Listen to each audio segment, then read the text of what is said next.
एक पोल्यूशन की मार, दूसरी ठंड की मार, और इससे आदमी हुआ जा रहा है बीमार। अरे मेरे भाई, डबल प्रोटेक्शन है ना योग का, आयुर्वेद का। ऐसे ये तो योग करे। लौकी का जूस, पेठे का जूस, सर्दी आ गई है तो थोड़ा ठंडा पड़ेगा जूस, तो लौकी का सूप, लौकी को उबाल ले। अभी मैं दिल्ली गया और वहाँ हमारे गिरीश आहूजा साहब प्रतिदिन इंडिया टीवी को देखते ही नहीं है। देश के करीब 8-10 लाख जो चार्टेड अकाउंटेंट्स जो हो चुके हैं, जो इस समय बन रहे हैं और बनने वाले हैं, उनके सबसे बड़े गुरु हैं वो। तो बोले जी मैं रोज़ इंडिया टीवी देखता हूँ, आपने बताया कि बाप सर्दी आ गई है, अब लौकी का जूस मत पियो। तो लौकी उबाल लेता हमारा बच्चा, और फिर मैंने देखा उसको हल्का सा जीरा, थोड़ा सा पतंजलि बंधानी हींग डाल करके और आधी चम्मच गाय का घी, और उसका सूप बना लिया। लौकी का सूप भी अब ठंडा ठंडा आ गया भाई, अब जूस मत पीना। हाँ, और उससे ही बीपी नॉर्मल आ जाता है। ये पवन मुक्त आसन, मरकट आसन बहुत ही ज़बरदस्त है। शीर्षासन, सर्वांगासन हाइपरटेंशन वाले मत करना भाई। देखो ये शीर्षासन और सर्वांगासन ये हाइपरटेंशन वालों को मना कर देते हैं। ठीक होने के बाद फिर कर लेना, पहले ठीक हो लो, बाद में शीर्षासन कर लेना। अभी नहीं करना, अभी नहीं करना।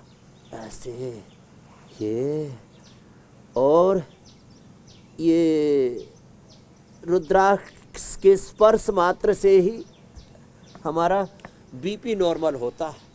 और तो मैं कह रहा था लौकी का सूप। और हाँ, एक बात और खास, ठंड आ गई है,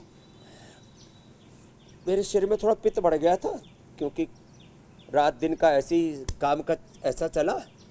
तो मैंने सोचा चलो ठंड हो, गर्मी बढ़ गई है, तो मैंने रात को कल सीताफल भी खा लिया, फिर रामफल भी खा लिया, फिर गन्ना भी खा लिया। तो सुबह सुबह नशे करना पड़ा, इतना कफ बढ़ गया। तो ठंडी चीज़ें रात को मत खाना, ठंडे फल नहीं खाना।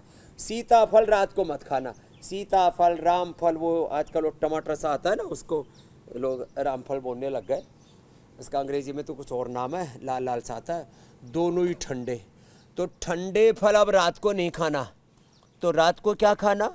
रात को आप खजूर खाना, रात को उबला हुआ सेव, उबला हुआ सेव, उबला हुआ अमरूद, और पपीता गर्म होता है, रात को पपीता खाएं, सेव और अमरूद उबला हुआ खाएं।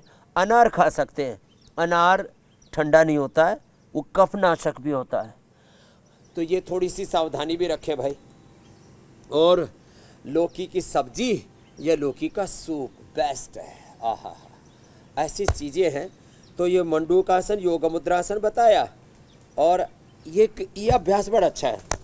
ऐसे कोई भी आसन में बैठ के एक साथ ऐसे 10-20 बार ऐसे ही कर लें, इससे लीवर, स्प्लीन एकदम अच्छे हो जाते हैं, पूरी बॉडी का बैलेंस हो जाता है। और फिर जब फ्लेक्सिबिलिटी इम्प्रूव हो जाएगी, ऐसे ऐसे, और हाथों का भी जो है ऐसे ऐसे, ये और फिर ये ऐसे, तो फिर गोमुखासन भी हो जाएगा, उससे पूरा बैलेंस बन जाता है। तो बीपी के लिए एक होती है सर्पगंधा, बड़ी ज़बरदस्त है, ब्राह्मी शंखपुष्पी सर्पगंधा, मस्तिष्क के लिए बहुत अच्छी मानी जाती है। जिनको नींद नहीं आता उनके लिए भी, लेकिन उसकी ज़्यादा मात्रा नहीं लेनी चाहिए, नहीं तो जो है पल्पिटेशन बहुत स्लो हो जाता है। तो इसलिए सर्पगंधा ज़्यादा ना ले, जो पैर ऊपर वही हाथ ऊपर, दूसरा हाथ पीछे से ऐसा लेके बैलेंस बनाए ऐसे। तो बीपी के लिए ये भी ज़रूरी है, उत्तेजनाओं में ना आए। आदमी जो है ना आपा खो देता है, छोटी छोटी बातों में गुस्सा कर लेता है, फिर उसकी आदत पड़ जाती है। बात में भी बात में ऐसे प्यार से ना बोल करके अबे तबे करके बात करना है। अबे समझेगा कि समझाऊं, अबे तबे मत करना तेरा दिमाग खराब है, ऐसे क्यों बोल रहे हो भाई? आराम से बात कर लो भाई साहब, मेरी बहन जी, किसी ने गलती कर दी तो ये आदमी जरा जरा सी बातों पर आपा खो देता है।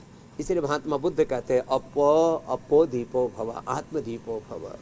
ऐसे अपना आपा ना खो में, अपनी निजता में रहे, यही तो योग है। अब जिनको कफ बढ़ा हुआ है तो क्या करें? एक दो गोली इसकी ले लो, कंठामृत की। सुबह से ही खो खा शुरू हो जाती है, जिनके फेफड़े कमजोर हैं, जिनकी इम्यूनिटी कमजोर है। ये शिला तुलसी के ड्रॉप मुंह में डाल लिया करो, सीधे ही डाल लिया करो। कफ प्रकृति वालों को ठंड भी बहुत लगती है, बार बार सर्दी जुकाम, गला खराब, फेफड़े में खुर्र खुर्र, बहुत बुरी हालत होती है। और बहुतों की तो हालत ये होती है कि अक्टूबर नवंबर में ही मामला गड़बड़ा जाता है, फिर दिसंबर जनवरी फरवरी में जा करके, माने पहले नवरात्र से गड़बड़ होती है, अगले नवरात्र आने तक बेचारे परेशान रहते हैं। किसी को बचपन से ही कफ कोल्ड की प्रकृति, बचपन से ही नज़ला बिगड़ा हुआ है, दम उखड़ता रहता है, और जरा सा कोई सर्दी जुकाम वाले के पास में बैठ गए तो फिर गए काम से। सर्दी जुकाम वाले के पास बैठते ही वो पकड़ लेती। कफ कोल्ड है, कंठामृत, शिलाजीत, शिला तुलसी, दूध में हल्दी, शिलाजीत, केसर, च्यवनप्राश, बहुत उपाय है। इतने बढ़िया बढ़िया उपाय बता रखे हैं।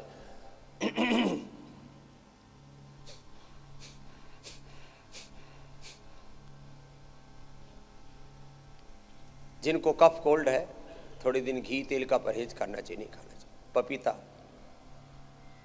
अनार और चना, हम यही करवाते हैं। हम यहाँ कफर आहार देते हैं, उसमें 10-20 ग्राम चना देते हैं, 50-100 ग्राम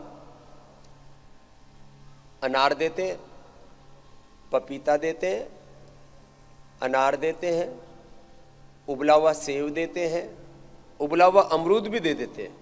हाँ, अच्छा देखो, अमरूद यदि बिना उबला हुआ खाओ तो ठंडा होता, गला बैठ जाएगा। वही अमरूद उबाल के खाओ तो औषध बन जाता है कफ की, निकाल देंगे। अब जैसे अनानास है, ऐसे तो ठंडा लगता है, अनानास को स्टीम करके जूस बना के पी लो, सारा कफ निचोड़ करके बाहर निकाल देता अंदर तक का। तो कफ कोल्ड होने पर ठंडी चीजों से, कफ कारक चीजों से, जिससे श्लेष्मा बढ़ता है, श्लेष्मा बढ़ाने वाली चीजों से बचो, जिनकी कफ प्रकृति है। कफ रोगों में पहले तो स्वासारी क्वाथ ही देते थे, अभी हमने उसमें स्वासारी जूस भी देना शुरू कर दिया। हल्दी, अदरक, पान के पत्ते, तुलसी और वासा बहुत होता है हमारे यहाँ पहाड़ में, इधर हिमालय क्षेत्र में सफेद बांसा, पीला बांसा, और इसमें हल्का सा लौंग, थोड़ी सी काली मिर्च। साउथ में जैसे काली मिर्च एकदम फ्रेश मिल जाती है, उसका तो अचार भी डाल के खाते हैं। इसका रस पिला देते हैं, और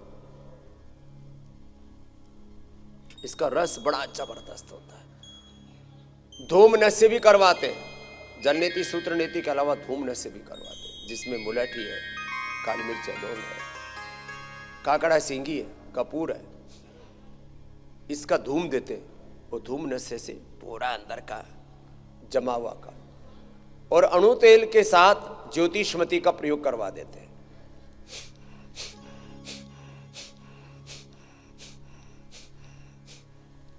बहुत ज्यादा जब फेफड़े में कफ जम जाता है तो हल्दी, अदरक, लहसुन, प्याज दिव्य धारा के साथ फिर गर्म करके, गर्मियों में तो ठंडा लगाते हैं, अब सर्दियों में गर्म करके लेप लगा देते हैं। फिर आगे पीछे से लंग बस्ती कराते हैं। हृदय रोग में बाहर से हृदय बस्ती, लंग बस्ती, उदर रोगों में उदर बस्ती, पृष्ठ रोगों में पृष्ठ बस्ती, पूरे कटी बस्ती, ग्रीवा बस्ती,